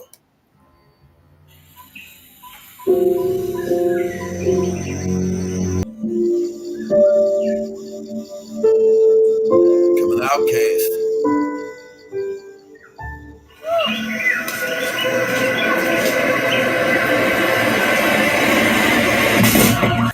Expand the territory. See, move in and make a land grab. Who's been doing this since we found these people? Move in, genocide, and expand their land. Does anybody want to say United States, Canada, Australia, South Africa, New Zealand, North Africa? Anybody want to stand that? Study a chimpanzee colony, and you understand what you're fucking with. But anyway, what time is it? Oh, I gotta wrap it up in a little bit. See, let me get out of this. Get Joe. We go in a minute. Hold on. Let's see. I'm not gonna share no more. I'll probably do some more later on the night. But I'm back. Okay. Can you guys see me? Yeah. Okay. Why are you in the dark, Joby? The lights go out? No, I'm not in the dark. Do I look like I'm in the dark? I'm not in the dark. Man, that's my computer then. My computer all jacked up. All stolen. Oh. But In the dark. you guys Yeah, let me- understand. I do a whole show on this, but we really got time to go into the depth. I did shows this years ago to explain to you. There you go. To explain to you guys what you're looking at. When you look at a chimpanzee colony, what you're seeing is the evolution of these other people on the planet and their behavior. And since they've hidden all this history of their existence, they made all kind of fake history, fake evolution. They evolved from these things. And, no, everything is a lie because they had it. They found out the truth. They hid it about being created and all this other stuff. How all these other people have Neanderthal. The Asians has Neanderthal. Asians have Neanderthal. East Indian has Neanderthal. Neanderthal's created from what? A chimp. Chimp becomes a Bigfoot overnight. Chimp is just a bigger Bigfoot. I mean, a Bigfoot is a bigger chimp. They take that genome and they back cross it. What you call CRISPR-9 technology now. CRISPR, what they know how to do now. So this is what you're dealing with. It's personality. So you got love. So you got loving people that's on the planet, and these other people that show up with that kind of nature, that kind of behavior. You don't know what you think everybody's human like you. You don't even, black people don't never even see color. They think it's another form of human being. Oh no, buddy. No, no, no, no, no, no, no, no, no, no, nobody. Not another version, not just a whiter version of you. We see they came from us, right? Then why don't they kind and mild mannered like us then? Anyone remember Planet of the Apes movie? Yeah, remember Jim Mosquito told you. Remember the person that made the Planet of the Apes? That's what he was talking. He made that. He made him change it a little bit. Oh, let me do this for because we still got time. We only been there an hour and a half. Yeah, hour and 30 minutes. Let me do this real quick. Remember, the person who made the Planet of the Apes knows what we just watched. And they made him change it a little bit to be palatable to make it to a movie. He knows that the apes are running the planet. That's where the whole thing came from. But they make the white man in the movie, the human, because we're African. Because now we are being ruled by what? Planet of the Apes. And let me share this real quick. Let me see. Let's see here. And that's why he wrote the movie. Scene from the movie Planet of the Apes.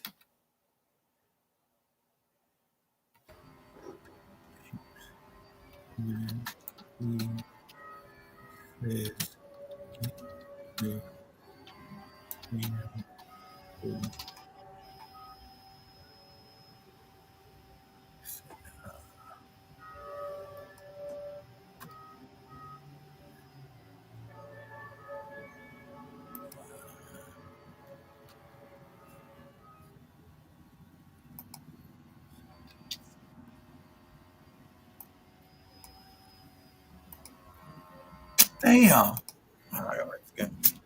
Damn.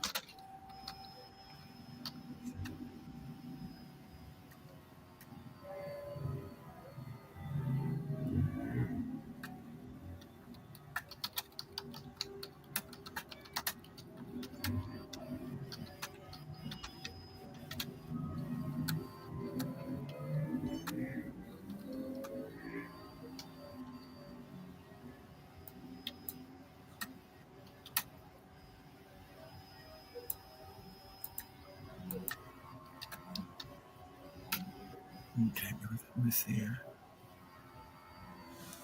Okay. Is this the part when he says it? Let's see.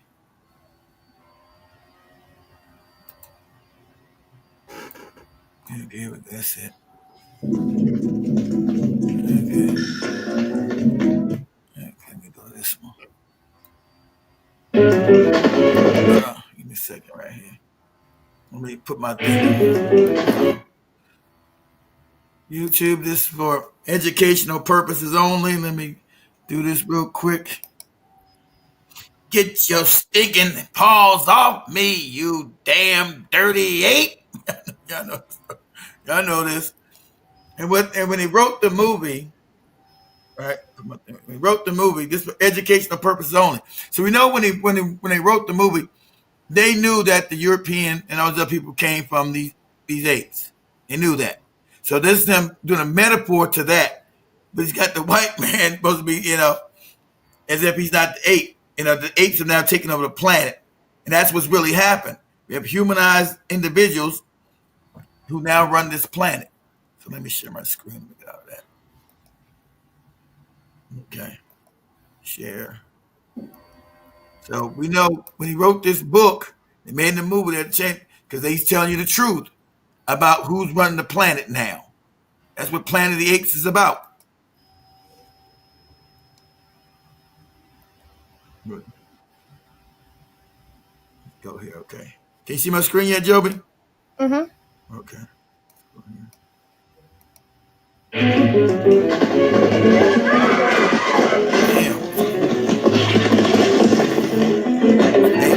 So we got the apes. The apes are now running the planet. Now we know these apes are really supposed to be the white man and the Asians in them. These apes in the Planet of the Apes. We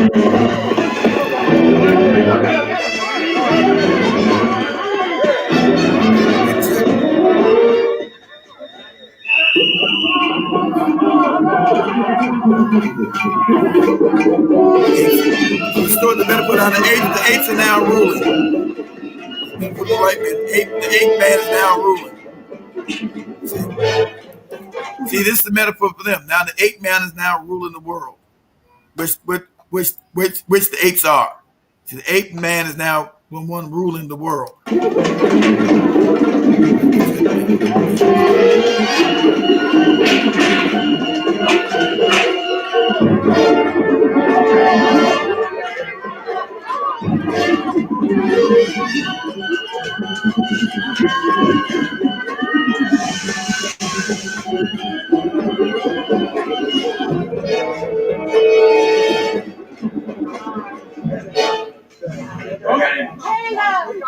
Why did you run away? Security police. I'm in charge of this man. No longer, madam. He is now in the custody of the Ministry of Science.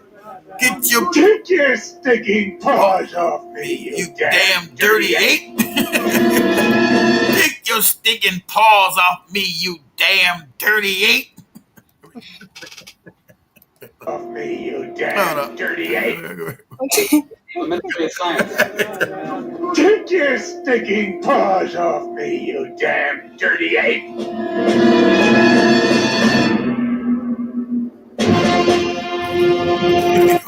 Madam, he is now in the custody of the Ministry of Science. Take your stinking paws off me, you damn dirty ape. That's who's ruling the world now.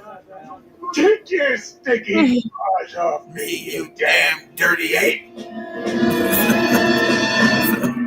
One more time. Let Joby get out of here. You know you want to laugh, Joby. Get your paws off this damn dirty ape. He is now in the custody of the Ministry of Science. Take your stinking paws off me, you damn dirty ape. So this is a metaphor who's actually ruling the planet now. So they knew that. So we know we got ape men ruling the planet. Get your stinking paws off me, Joby, you damn dirty ape. Amazing. That's an amazing story to learn. Didn't know none of this, but yeah. Makes a whole lot of sense now.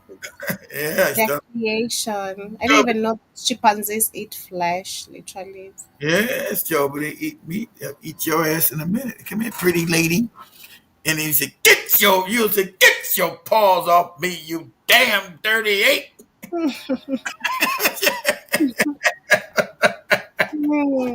They read put the me on comments before we get out of here. a net. But I also see we have let's see, we have Gerald Mosquito. Now that is Emily who said there was a chimpanzee named Santon by Jane Goodall You good because of his violent nature while having authority over the chimps and drinking blood from another chimp he Yeah, killed. drinking the blood like, yeah. Mm. Remember that? I remember that email. You're right. That's correct. Mm-hmm. Shout out to Danny Harrison. Jibba Jabba says would be a baboon troop fear the chimpanzee. Yeah. Yes. Baboons? They don't match with chimps. Chimps will tear baboons' heads off. Then eat it right in front of the other baboon. They go running around scared. What? Yeah. Baboons are no match for no chimps. There are no primates matched for the chimps. I just told you what they do to the big gorillas. The gorillas is much bigger than any baboons. Gorillas are huge, and the chimps dominate the gorillas. I'm gonna show. I'm gonna show next week with Joe because it's been shown how it's happening right now. You got a group of a chimpanzee colony now warned against the dang gorillas and wiping them out. They're taking their babies out their hands and eating them, ripping them apart and eating them right in front of the gorillas. So I dare you to do something. I dare you to. The gorilla just doing, the gorilla get all close and just do all this stuff. Chimp is looking at just eating his baby. I dare you to make. I dare you. I dare you. All the other chimps around, we dare you to do something. We're going to eat your baby right in front of you. Rip them apart, eat them. Gorillas like coming like this, all this stuff, and all this stuff. A bunch of gorillas. We dare you. So you think they don't know remember when they made the new Planet of the Apes movie that came out a few years ago? Who's the leader? The chimp. Not the gorilla. Because they already know, they know this. They've learned all this stuff now. When you look at the Planet of the Apes movie, who's the leader? The chimp. Not the big gorilla. The chimp is the leader in the new Planet of the Apes movie. Not the gorilla. You must say, why the gorilla? He's the biggest. He's not the most dangerous. The gorilla is mild-mannered, kind. The chimp is dangerous. The warmonger. So they know. Go ahead, Joey. Jiba says correct. As excellent point. I never thought of the huge elephant doesn't have the power. The lion doesn't wage war or kill. No, it doesn't wage war. And I also see Emil says you're exactly right. Right now, in Uganda, they go to the rural villages, steal babies, and eat them in the face on the tree. Chimpanzees take your babies and eat them in front of you. Damn African baby, and I eat them in front of you. Yeah, we've seen those kind of videos. Emily also says these beings are actually frightening. I'd rather sleep near a herd of wildebeest than anywhere near primates. They are frightening. They're dangerous. They're real. You're right. Me too. I would sleep there wildebeest too, Emil. Wildebeest any day. Then he also says no wonder Tarzan had a chimpanzee for a companion. Maybe so. Emil says that's the real reason why gorillas are now critically endangered. And then he also says this is where the Hitler's, Stalin's, Napoleon's, Columbus, and Mussolini's. Yeah, that behavior. Now, we're not saying all white because a lot of you white people, you guys got black genetics because of the Moor. So, not all of you. That's why they did White man was created after digging in his and smearing his poop on their chest like a chimpanzee would. Shout out to Byron Scott.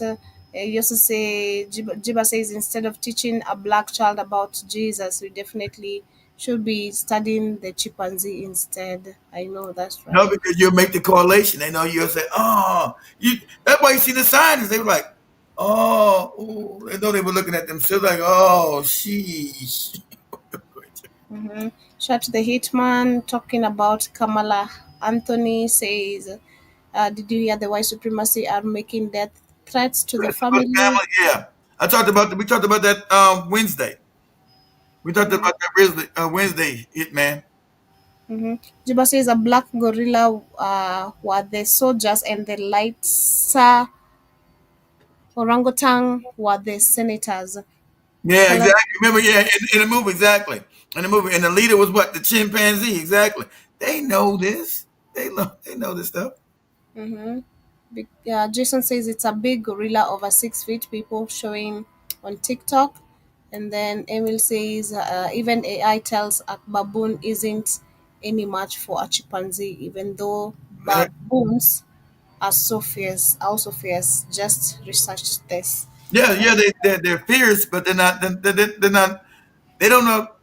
A chimpanzee is smart, guys, and it you're not gonna put no baboon against no chimpanzee. It ain't gonna work. Chimpanzee gonna if a chimpanzee get a hold of a baboon, it's gonna rip him to shreds. Go whip his ass. You know how strong a chimpanzee is? He's gonna rip him apart. You gonna put his bare hands and see what they did to that monkey? They ripped him apart and just tore up his arms and said, "Here, you eat it." They'll take a baboon. You think a baboon all fierce with his teeth out, a chimp will grab his ass and rip him apart. That's how strong chimps are. They'll take him, they'll rip him. One chimp will rip a baboon to shreds. It Well, doesn't even look body. strong. Now, Joby? I'm saying it's crazy because it doesn't even look strong. Yeah, it don't, but it's strong. And then chimpanzee got the strength of 10 men. Let me see. Let's see it. Let's ask Google. What is the chimpanzee strength towards men? As a condom. Top to bottom, chimpanzee social hierarchy is amazing. We're not talking about the hierarchy, but the strength. Oh, I didn't say shrimp. I said strength. I didn't say strength. It can't beat a baboon though, can it? Huh? It can't beat a baboon, no? Yeah, And I just said it'd be the baboon. no, this is too big. Like, how are you beaten by a chimpanzee? This is crazy. Now, what you guys asked me about a baboon, didn't you? Hear about a baboon? Strength. Hmm. R-E-N. I mean, a gorilla, not a baboon. No, We're I not just talking. told you about the gorillas. I said they're killing the gorillas, Joby. I said that's what I've been saying. They're 10 times bigger than a gorilla, 10 times bigger than them. Yeah, gorilla is actually like same size, bigger than a human. See that? It says the strength of one chimpanzee is estimated to be equivalent to the strength of 5 to 6 men. It told you. Damn. It said an alligator chimp in Uganda's cobalt forest once held a park ranger's arm tightly, and when it let go of the arm, and his bone was completely broken off. So like you said, in Uganda said he held just one. He held one ranger's arm in Uganda and broke his arm to bits. Yeah, remember I just said the gorillas, Job. I said the chimps are now warned against the gorillas. They grabbed a gorilla baby and was eating it in front of the gorilla. Gorilla just went like this, and the chimps all around. They said, "We dare you. We dare you. We dare, Crazy, man. we dare you do something." So I bet you just see the dang chimpanzees got the strength of 5 to 6 men. You ain't fighting no chimp. Chimp will rip you apart. A baboon, man, take a baboon and rip his ass apart. A baboon is small though. Yeah, it's small, but chimpanzees are warmonger. you know. So I'll do this again because I did this some years ago, and I'm understanding the nature of what we're dealing with. So I'm gonna let Joby get home. Much love, guys. I'll be home. I'll be on later tonight. Something different. I'm gonna be talking about this tonight. What you looking at, Joby? The pictures of the chimpanzee, baboon, and gorilla. Okay, yeah, yeah. Gorillas huge, but the gorillas love each other. Gorillas eat what? Vegetables and fruits. They don't eat meat, blood. Like Emil said, the thing drinking blood. They look alike. Let me see. Is They that? look alike. I told you. That's right. Where they come. That's the gen. It's in the genome. She The lip. hair. You got lip the hair exactly. Mm, See, and you can see this thing is white underneath that hair right there. See that? He's white. If you yeah. shave him, he's white. Yeah. That's Ew. Just so ew. Very disgusting.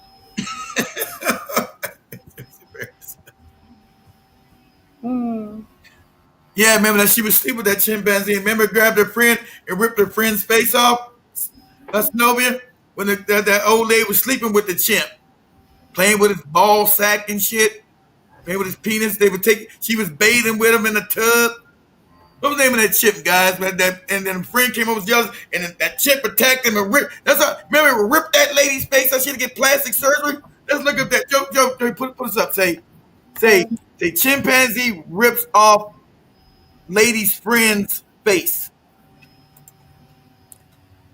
The lady's chimpanzee rips off lady's friend's face. We give it that lady was on Oprah, wasn't she?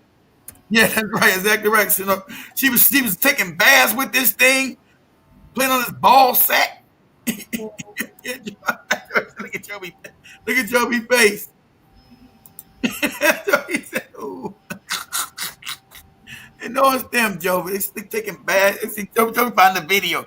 I'm just look it up. A warning about the video we're about to show you. It may be upsetting to some viewers. A chimp attack back in February ripped off part of a woman's face, and Yeah, on that's today's right. Oprah Winfrey show, So Charlotte the Nash Oprah Winfrey ripped off revealed her face the damage. because she got jealous of the chimp was jealous that the other she thought the lady was trying to take away his coochie. Hey, no, you're not taking away my coochie. Yeah, the lady was sleeping with the Sonova's right, Joe. She was sleeping with the chimp and washing him, taking baths with his ass, and playing with his ball sack.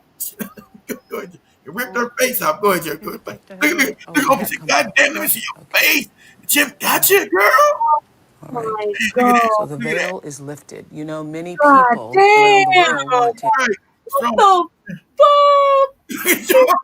fuck? Ah, shit. Tell me. The chimp. God damn. She's faceless. Like literally. Oh my god. That chimp that lady was sleeping with. We got jealous of it. You ain't getting my coochie. What the hell? Get a picture of you. You're I've aware never heard of this. The god damn. right? This is crazy. I did hear that. This way back. I don't know. She goddamn talk. Look at them nose. Wanted to get a picture of you. This Oprah was still bringing back. I wanted to tell you. That's why you don't go. Joe make you laugh. Joe make you laugh. And also remember, Joe, they be having sex with the other one, the orangutans. They be fucking these things. Oh my goodness. See, This is crazy. he ripped her apart. They another rip people apart. They the ones be. You don't see no black people with no chimpanzees in the house, Joby. These white people. Oh my goodness. This is crazy. Oh. He said, Joby couldn't even stand shit because, fuck. Oh my goodness. Hell no. You don't want one in your house with you, Joby? No. I'm saying if I see these monkeys on my fence, I'm gonna be beating them literally now. I don't want no jokes with monkeys. I don't want to be associated with none of this shit. No. That's not a monkey. That's a chimp. So you're all right. The baboons really see the baboons walking around. That's a baboon. It's still not as dangerous as a chimp. A chimp's gonna get jealous. You get close to a chimp, another man come in, and you try to take his coochie away from you. You better watch out, Joby. You'll get that work. You get that work. Rip your face off. Oh my god, you guys have messed up my head. That's crazy. I always speaking, because Joby, there's nothing really to get her with because her innocence is gone. So this is one right here. This is crazy.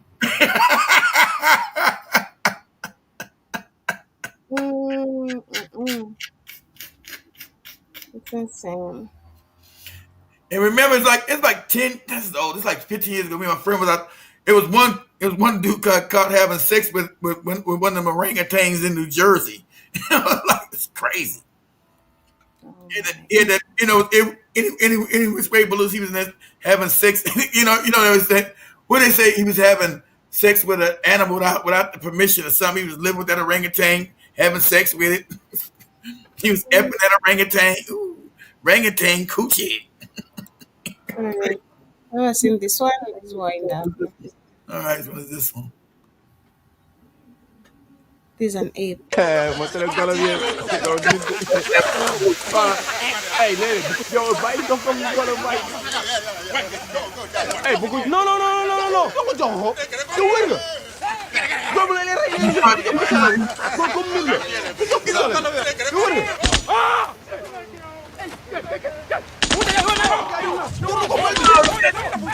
Dumbass African gave a damn gorilla to death. Oh boy, mato po.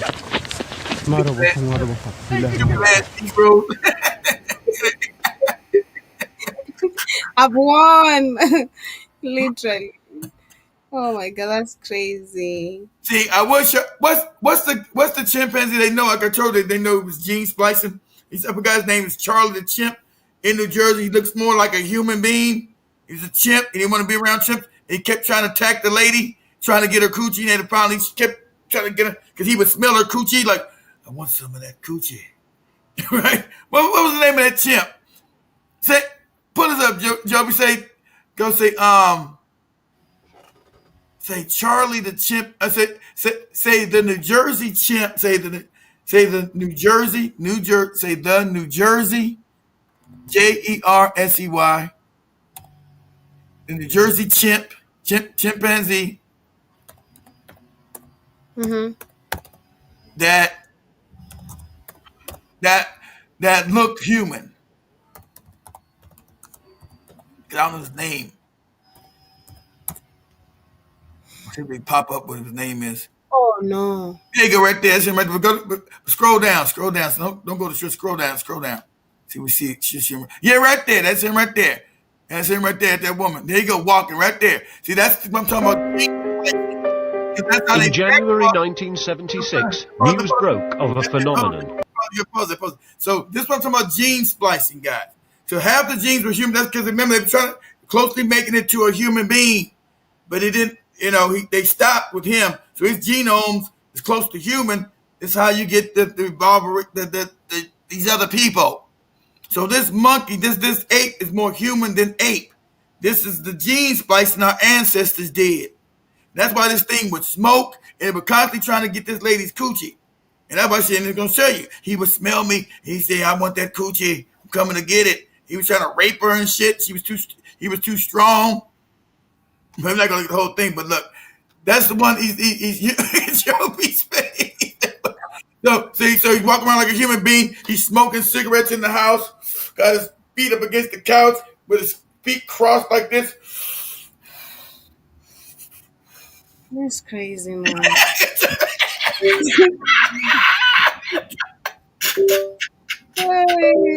Just so 10 minutes of it, Joe, or 5 minutes. Just show the first 5 minutes real quick. We'll let you go home. Pictures showed an upright, bald ape called Oliver, who appeared to be a cross between a human and a chimpanzee, what scientists refer to as a humanzee. The existence of Oliver represented the first really... What they found is the genetic process of us making from apes, from chimpanzee to human. That's why he's called a humanzee. They called him a humanzee, Joby. Not a chimpanzee, a humanzee, which that's what they are. Tangible bit of ostensible evidence for a human chimpanzee hybrid. Oliver's photograph shocked the world, and in the media frenzy that followed, he became an international celebrity. In Japan, his human-like behavior earned him cult status.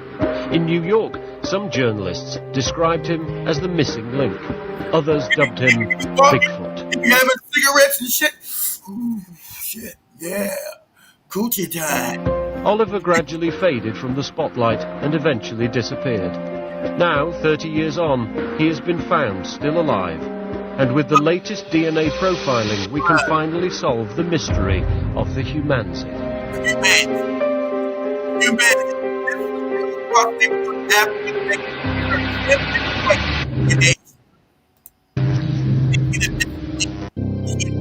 An ape who's become a living legend. Perhaps the only example of his kind. He's baffled science for the last... Monday, guys. I let you show this Monday. So Monday, I said Monday, he was at this smoking, and then, like I said, he didn't want to be with the other animal because he said he's a human. Don't put me with the animals. I'm human. And so he would always try to get, every time a woman came in, he'd try to get the coochie. He had to try, run to him and like try to snatch him and have sex with him and shit. Crazy. Because he was too, like I said, he was too strong, so they finally get rid of him. That's why they say you see, he lived with that lady. And that lady kept saying she couldn't get him off him. He had people come help her because he was trying to rape her. Hit that thing, the damn animals. At a certain time, because she was living with that damn Oliver. Oliver would be trying to rape her. He found her in the bed. Oliver be on top of her trying to get the cooch. She couldn't get the motherfucking animal off her ass and shit. It's only white animals on there. You know, animals. She's like, Oliver, what are you doing? I'm getting coochie, goddammit. So, you guys. Seriously, I gotta go. This is so messed up. Oh no! Oh my god! The ripping of the face—that is just so crazy. Oh my god! Crazy. That's the first time I seen the face. That first time I seen the picture of Joby Show. I never seen the face. First time I seen him in Joby Show. I knew it was bad, but I'm like, God damn, you can't reconstruct that shit. Ain't no plastic surgery. I think that's after she got plastic surgery. That's after the surgery. Like, nose half her face and couldn't talk. And the monkey got him on me. Remember, because that monkey went crazy. Because that lady was taking baths with that thing, rubbing his balls and jerking it off, sleeping with it. that monkey got jealous. That chimpanzee got jealous, Joe. Oh, that's crazy, man. What's up, guys? That's insane. But much love. I ain't seen Joby this shocked in a long time. Have yourselves a beautiful day. Happy weekend. See you guys on Monday next week. I'm glad I caught this episode. Yeah. Oh, shit. Joby's face did it all for me. I ain't seen you because Joby, you can't catch Joby because Joby's not as innocent as she used to be. But I showed this when Joby was 23, it would have been better because remember Joby just everything shocked Joby. Now she knows everything now, but this shocked her. All this stuff shocked her. What's love, family? Can you see them kissing her, kissing that thing? Hell no. Black people scared of animals. They're not living with chimps and like my friend said, imagine you come downstairs and that thing in the kitchen getting itself a beer. I said, what? Sitting on the couch. What'd you do? I said, man, ain't nobody. They do. They be watching. That Oliver was. You gonna see him in the Oliver was watching TV. Joby, he be chilling, watching TV. Going to get him in the refrigerator, get him something to drink. Come back and sit down. He was smoking cigarette. They light him up a cigarette. He go. Be smudged in there smoking. We're gonna show that Monday. To make sure you tag that video, Joby. So, Oliver used to be in the house smoking. Then, like I said, he got certain age, he wanted coochie. He wanted that. He didn't want chimpanzee coochie. He said he didn't want a chimp. He wanted a woman. He wanted woman coochie. See, like that lady was struggling with that damn. Every time she turned around, that thing be on her trying to rape her. It was funny. Sinoga, you messed up in the head. Sinoga, you're so messed up. Much love. I wouldn't kiss that. No, I wouldn't kiss her because you're white, and I wouldn't kiss no face lady. That's like Joby Ugandan dude with the big nose. No. Ew. Like, nah. Ew. That is just all I can say. That is so disgusting. Much love, family. I'll be on both email. I'll be on the next. When I'm at home, I'm at both. I'll be on both. I'll be on YouTube and the network tonight. Yeah. So much love, family. Have yourself a good weekend. See you guys on Monday, same time, same place. Y'all be gonna have nightmares tonight. Man, I hope not, because that's traumatizing. That's real trauma there. Oh my God. No way. Peace, family.